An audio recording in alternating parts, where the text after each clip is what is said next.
सफलता का मूल है परिश्रम, प्रयास और आशा। श्री कृष्ण कहते हैं आपको पूरे धैर्य और भगवान पर विश्वास के साथ अपना जीवन निर्वाह करना चाहिए। लोग अक्सर सच कहने से बचते हैं या डरते हैं, पर सत्य कभी छुप नहीं सकता, ना ही कभी मिट सकता है। हम कितना भी छुपा लें, पर एक ना एक दिन सच तो उजागर हो ही जाएगा। इसलिए जो बात सच पर आधारित हो उसे कहने या मानने से कभी नहीं डरना चाहिए। लोग अपने शरीर को सुंदर बनाने में लगे रहते हैं, पर आत्मा की सुंदरता शरीर की सुंदरता से कहीं ज्यादा महत्वपूर्ण है। शरीर तो नश्वर है, मिट्टी से बना है और मिट्टी में ही मिल जाता है, पर आत्मा अमर है। इसलिए आत्मा की सुंदरता पर ध्यान दो। आत्मा की सुंदरता स्वयं को भगवान में लीन करने में मिलती है। जो अज्ञानी व्यक्ति होता है वो ये गलतफहमी पाल लेता है कि मैं करता हूं, सभी कार्य मेरे द्वारा किए जा रहे हैं। ऐसे में उसमें अहंकार घर कर लेता है। परंतु इस सृष्टि में जो भी हो रहा है सब कुछ भगवान की इच्छा से हो रहा है। अज्ञानता के कारण व्यक्ति में जब अहंकार जन्म लेता है तो उसका पतन होना निश्चित है। श्री कृष्ण कहते हैं मनुष्य का जीवन ऋतुओं के समान होता है। आज ग्रीष्म तो कल वर्षा, परसों शीत। तनिक संकट आया तो हम संयम खो बैठते हैं, तो तनिक ऋतु बदले तो हम अधीर हो जाते हैं। अपने आक्रोश, अपने क्रोध में हम उनसे ही संबंध बिगाड़ लेते हैं जो हमारे अपने होते हैं। क्यों ऐसा ही होता है ना? हमें लगता है कि हमारे अपने हैं, फिर से मना लेंगे, परंतु स्मरण रखिए सदा ऐसा करना संभव नहीं होता। सागर की उछलती लहरों को तट सहता है, और यदि तट ही टूट जाए तो बाढ़ आ जाती है।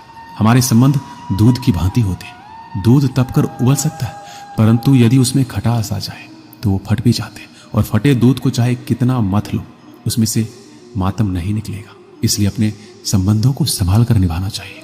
श्री कृष्ण कहते हैं जो व्यक्ति अपने अहंकार से भारी हो जाता है, जिसमें अभिमान भर जाता है, वो उस पत्थर की भांति होता है जो भारी होने के बावजूद भी नदी की धारा में डूबकर अपना अस्तित्व खो देता है।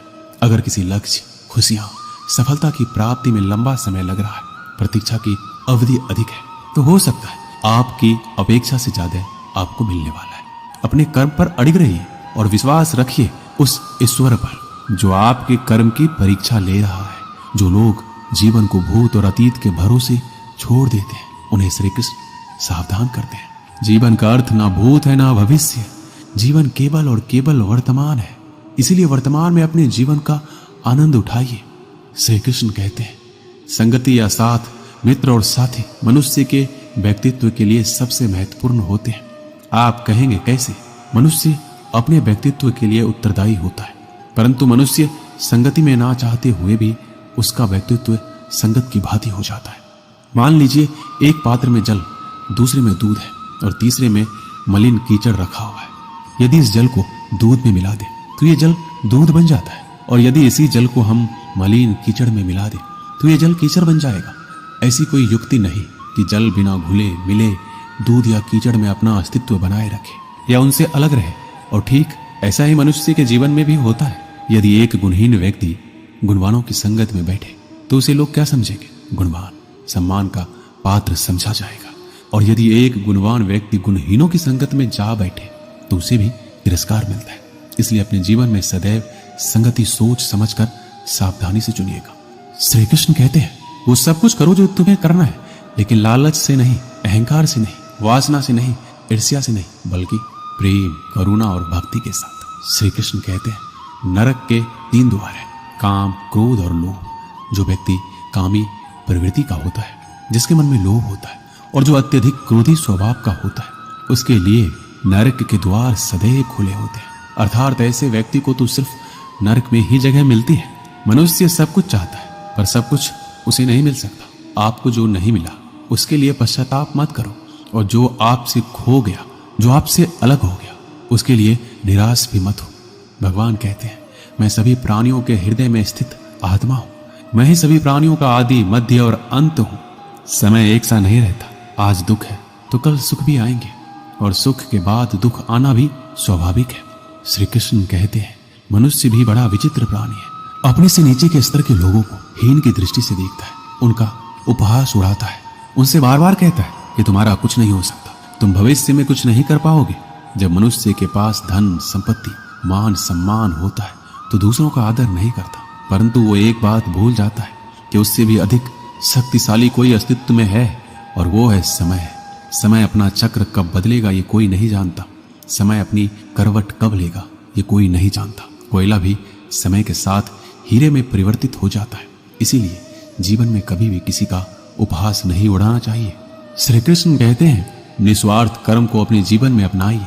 जो विधाता की लेख में होता है उसी का फल हमें मिलता है। विधि के विधान को स्वयं ईश्वर भी नहीं टाल सकते। जिस व्यक्ति के पास आपके लिए मान, सम्मान और कद्र ना हो, उनके साथ रहना व्यर्थ है। वो सदैव आपके लिए शत्रुता का भाव रखते हैं। ऐसे व्यक्तियों के साथ रहने से उत्तम है आप अकेले रहें। इस जीवन में अधिक सरल होना भी अनुचित है। जो सरल और सीधे स्वभाव का होता है, लोग उसका अनायास फायदा उठाते रहते हैं। अच्छी किस्मत के लोग थोड़ा भी बुरा होने पर भगवान को कोसते हैं, और बुरी किस्मत के लोग थोड़ा भी अच्छा होने पर भगवान का स्मरण और धन्यवाद करते हैं। प्रभु अपने भक्तों की सदैव परीक्षा लेते रहते हैं। इस परीक्षा में भक्तों को अनेकों कष्टों का सामना करना पड़ता है। सामान्य लोग इसे अपना दुख मानकर पीछा छुड़ाते हैं, वहीं साधक तथा प्रेमी प्रभु की इच्छा समझकर उसका सामना करते हैं।